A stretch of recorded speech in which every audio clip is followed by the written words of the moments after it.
This is Teachable Moments with April podcast, and you guessed it, I'm your host, April. If you're a returning listener and a part of the Teachable Moments with April podcast family, welcome back. For those who are checking me out for the first time, well, hello and welcome. To everyone listening, be encouraged and look for the teachable moments that are all around us. Enjoy.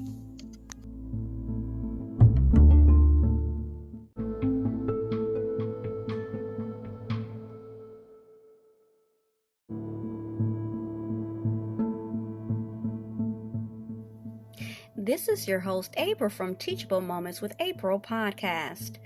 So there were some things that I remembered after, of course, this is how my mind works. After I did the episode for a movie review for The Reading, starring Monique Hicks, or Monique, as she's known as a comedian and actress. But I wanted to say more about it because there's so many little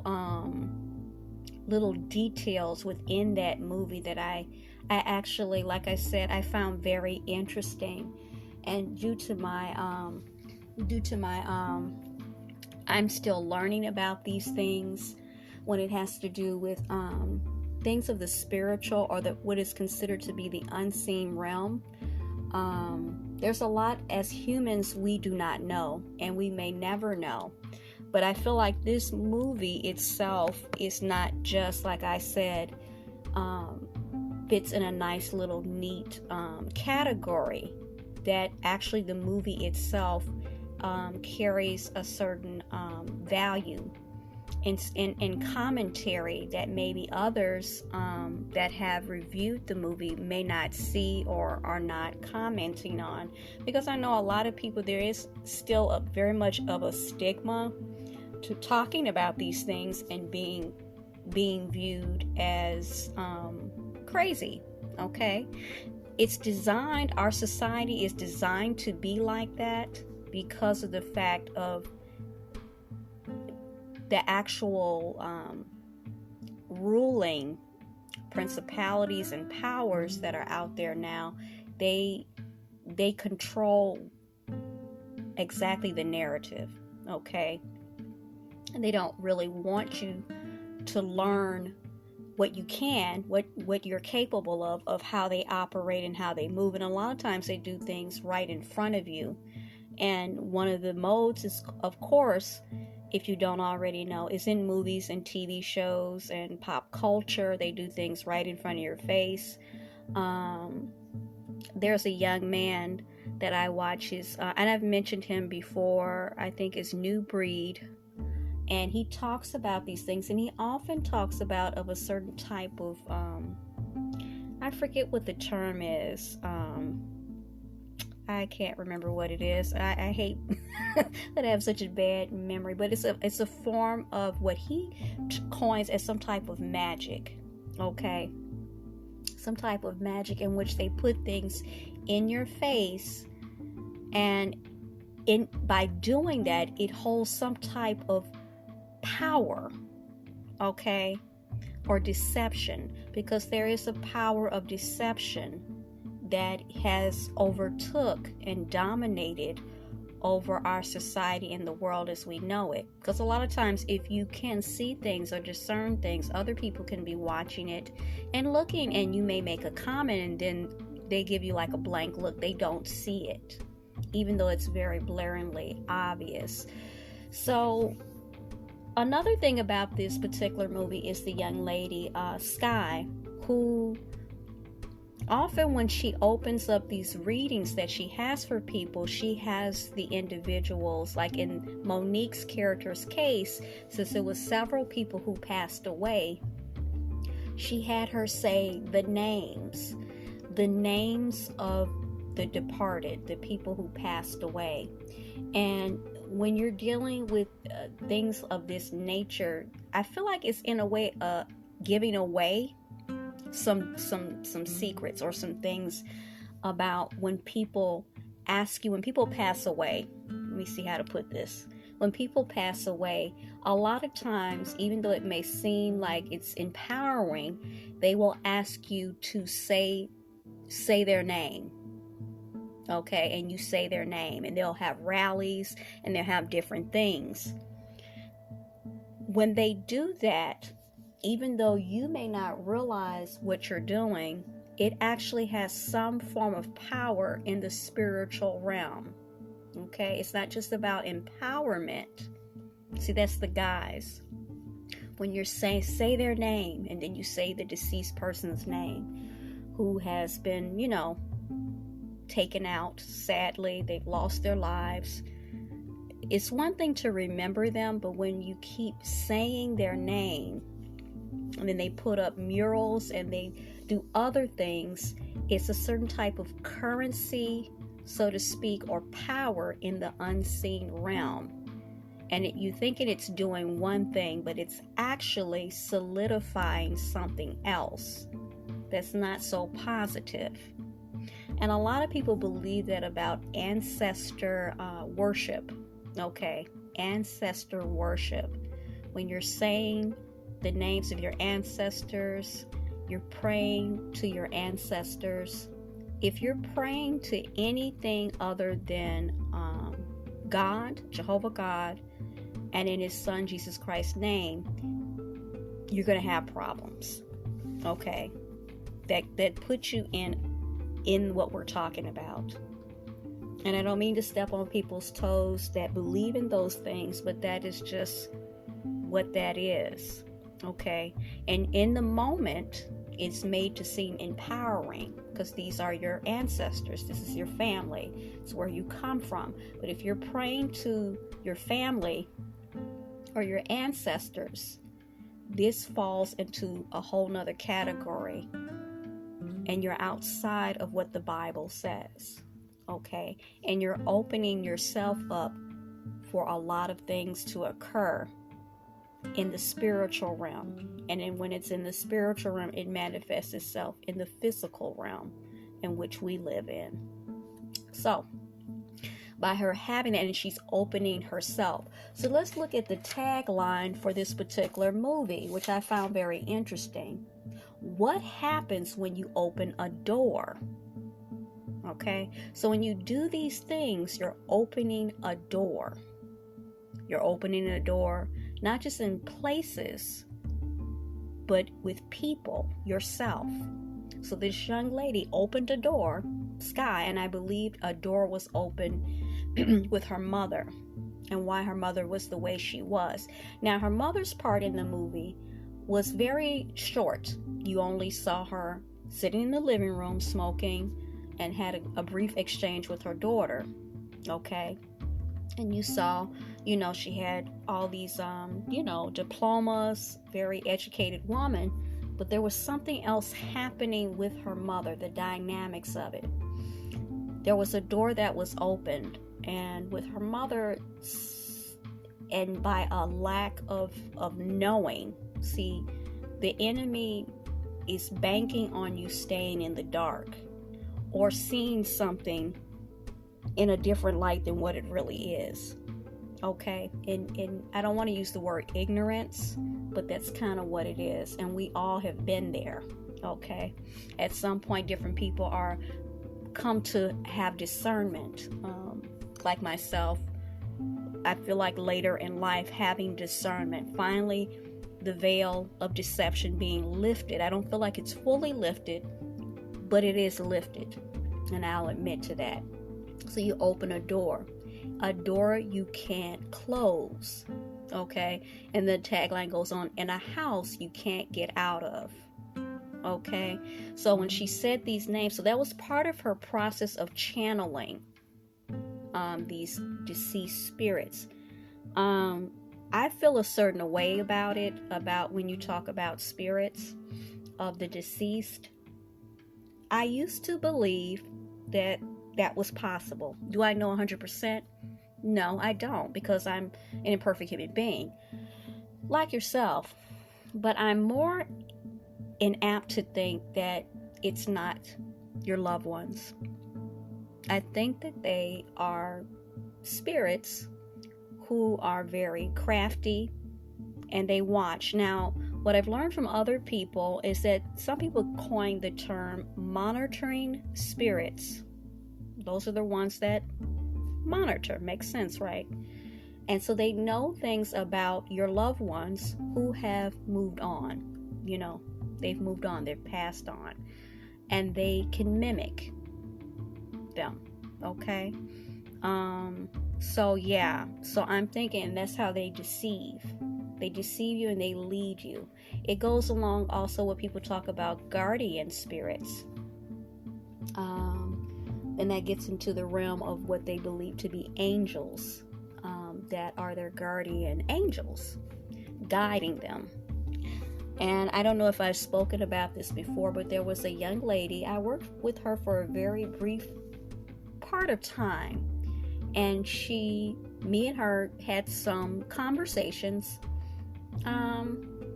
and she shared some of her activities, and one of them, and a lot of the conversations I ended up having with this young lady, she kept talking about her guardian angels, her guardian spirits.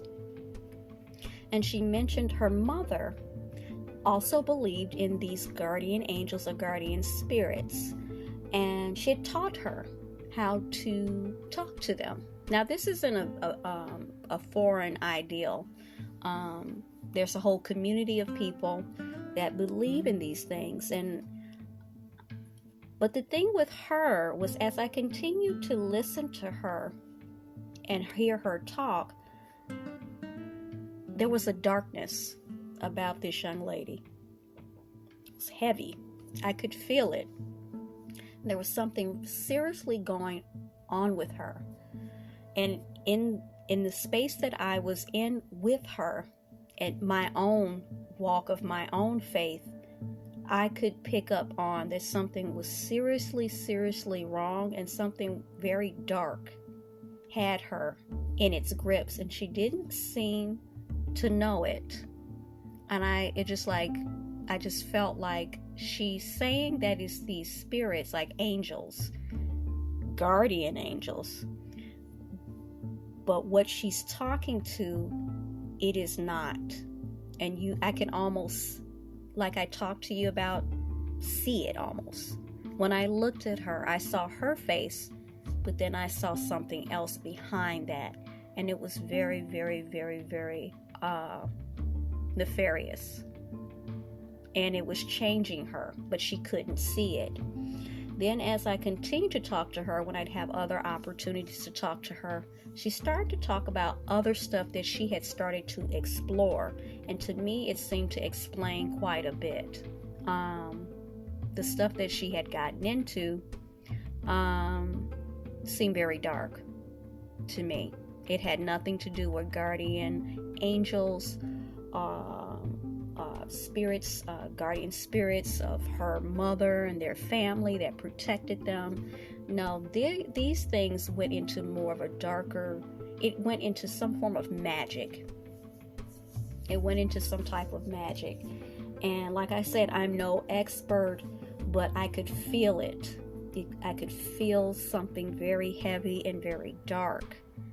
And then it kind of came to my thinking that this individual actually was not as in the dark as I had thought, and actually she knew, and she was embracing it. So you have to be very careful. And I started to stop having any, other than what I needed to say to her, and distance myself. It was like she was trying to latch herself onto me.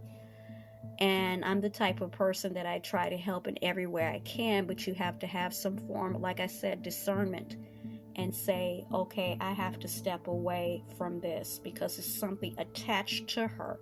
Actually, many things were attached to her. And even though I'm not aware or have the knowledge, I know something's wrong and I need to move away from this individual. Why am I mentioning these things? It's because I think it's pertinent to what we're talking about when you're dealing with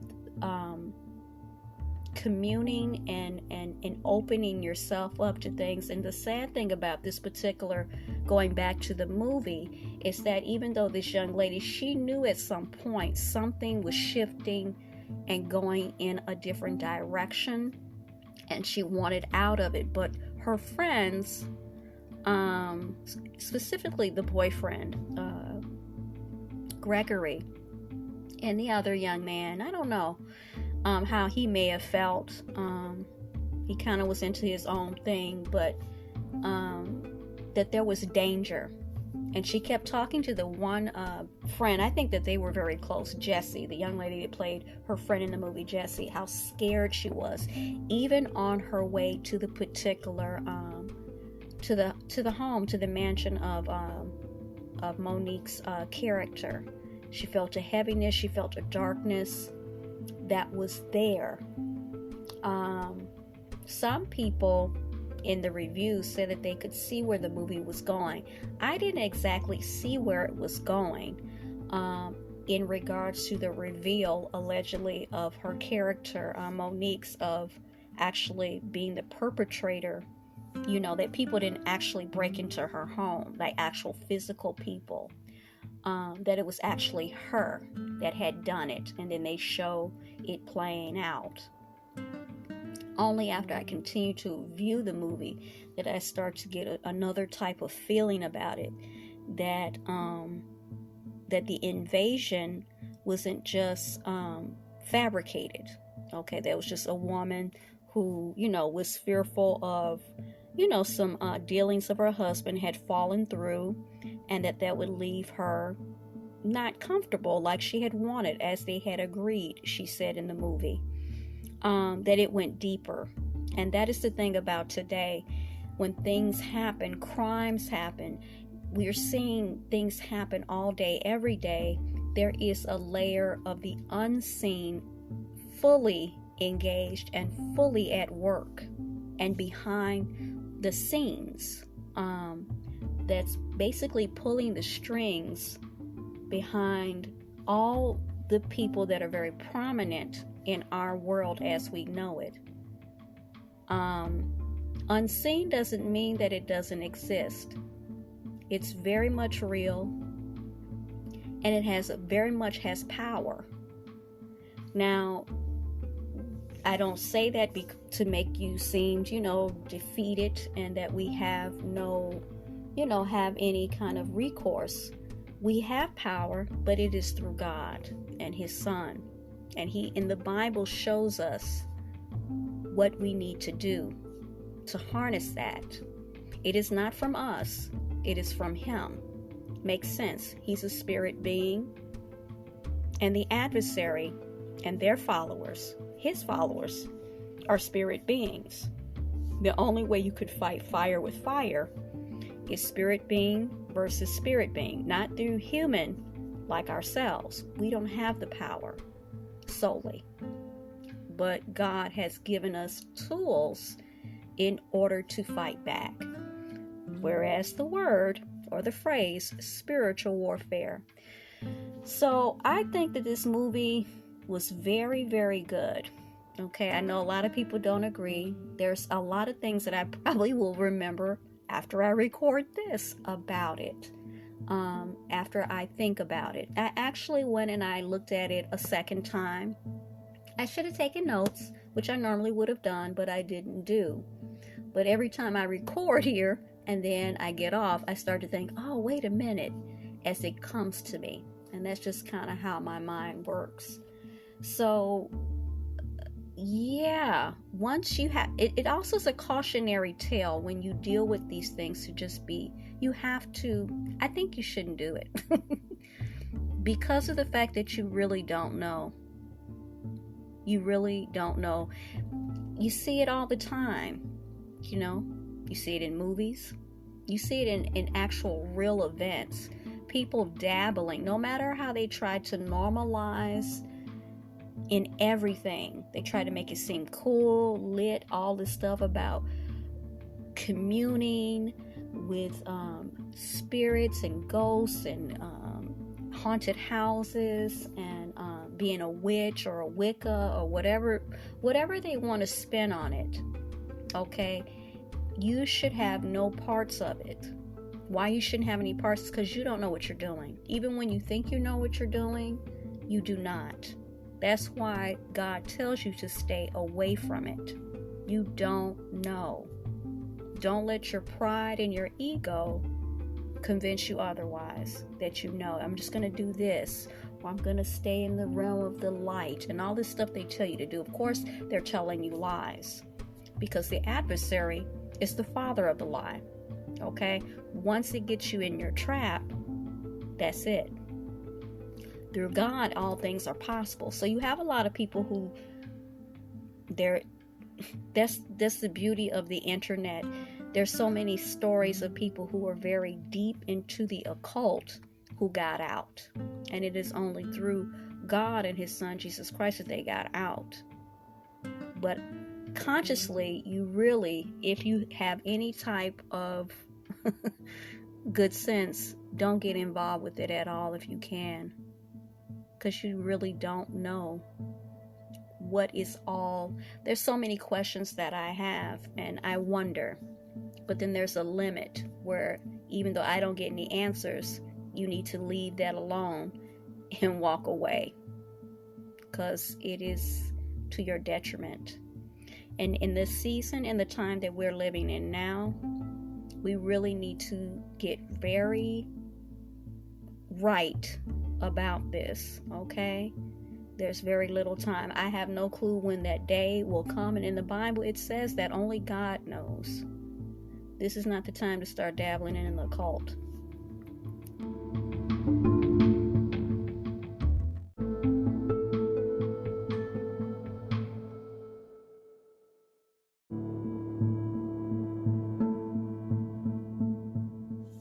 You were just listening to Teachable Moments with April podcast. I truly hope you enjoyed this episode. We invite you to stay connected with us on the other social media platforms of ours, which is TikTok, Pinterest, Instagram, Threads, and YouTube. Also, we'd like to invite you to check out our official podcast landing page on podpage.com/teachable moments with April to see all our content in one place and leave personal messages, feedback, and more.